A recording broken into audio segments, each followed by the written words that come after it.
Hai guys, perkenalkan nama saya Komang Pasukardayasa. Nah, di video kali ini saya mau menjelaskan satu orang tokoh di mana beliau ini mau membantu Indonesia dan mengorbankan dirinya untuk mencapai Indonesia merdeka. Siapakah tokoh itu? Beliau adalah Tadashi Maeda, seorang laksamana angkatan laut Jepang yang bersedia membantu Indonesia mencapai kemerdekaannya. Nah, sebelum lanjut ke pembahasan, saya mau jelasin nih, kenapa sih saya memilih Laksamana Maeda? Alasannya sederhana, karena beliau memiliki empati yang sangat tinggi sehingga beliau rela mengorbankan dirinya demi bangsa lain. Oke, tanpa lama-lama lagi, yuk langsung ke pembahasannya. Biografi Tadashi Maeda.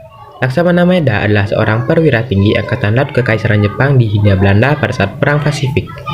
Maeda lahir di kota Kajiki, Prefektur Kagoshima, Jepang, pada tanggal 3 Maret 1898. Memiliki seorang ayah yang berprofesi sebagai kepala sekolah di Kajiki, dan keluarganya merupakan keluarga keturunan kelas samurai. Maeda masuk ke Akademi Angkatan Laut Jepang pada saat usia 18 tahun. Di akademi tersebut, Maeda mengambil spesialisasi navigasi dan pada tahun 1930, ia telah berpangkat ke Letnan 1 dalam Angkatan Laut Jepang. Karir. Di dalam Angkatan Laut Jepang, Maeda merupakan staf khusus seksi urusan Eropa selama 1,5 tahun. Sebelum ditugaskan ke markas Angkatan Laut Ominato antara tahun 1932 dan 1934.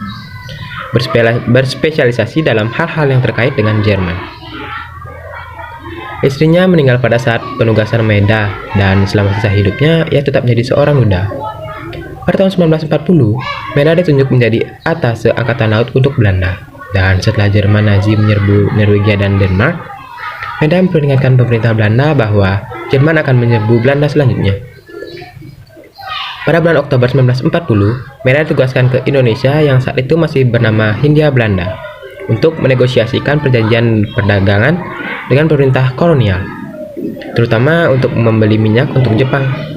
Selain perdagangan, Maeda juga ditugaskan membangun jaringan mata-mata di Indonesia dengan bantuan warga Jepang sipil seperti Seige Tada Nishijima. Maeda dipanggil kembali ke Jepang pertengahan 1941, di mana ia kembali bekerja di seksi urusan Eropa.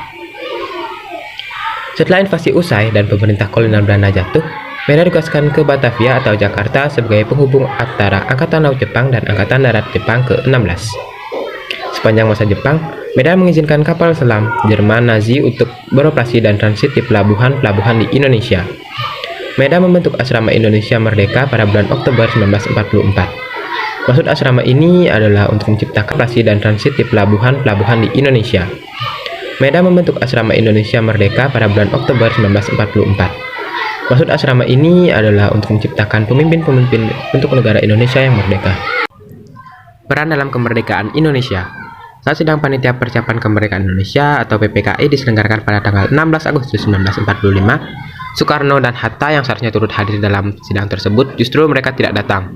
Ahmad Subarjo berusaha mencari keberadaan Soekarno-Hatta dengan meminta bantuan dari Laksamana Maeda. Tidak butuh waktu lama, dengan bantuan jaringan intelijen, lokasi Soekarno-Hatta diketahui yaitu berada di Rengas Dengklok.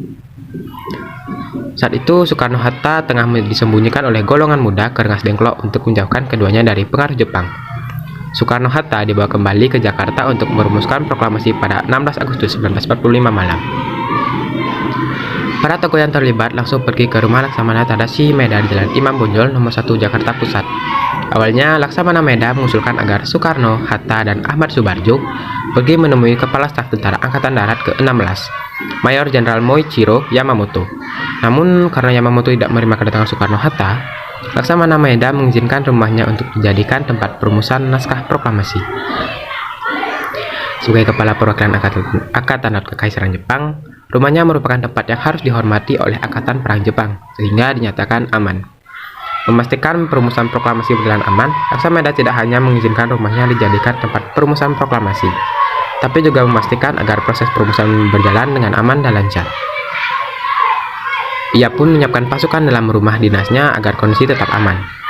Alasan Laksamana Maeda membantu Indonesia adalah karena ia memiliki hubungan baik dengan Soekarno dan tokoh proklamasi lainnya. Selain itu, ia menyampaikan bahwa bangsa Indonesia harus menyatakan kemerdekaannya sendiri, sehingga Laksamana Maeda sama sekali tidak menghalangi, bahkan membantu saat para tokoh Indonesia menyusun teks proklamasi di kediamannya.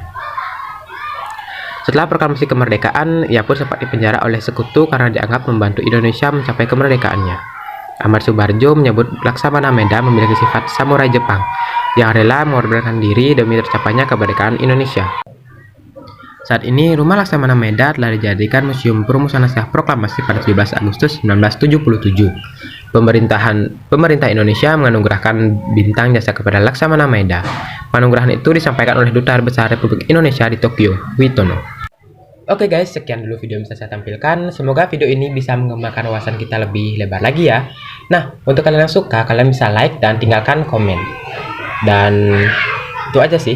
Sampai jumpa di kesempatan berikutnya. Bye.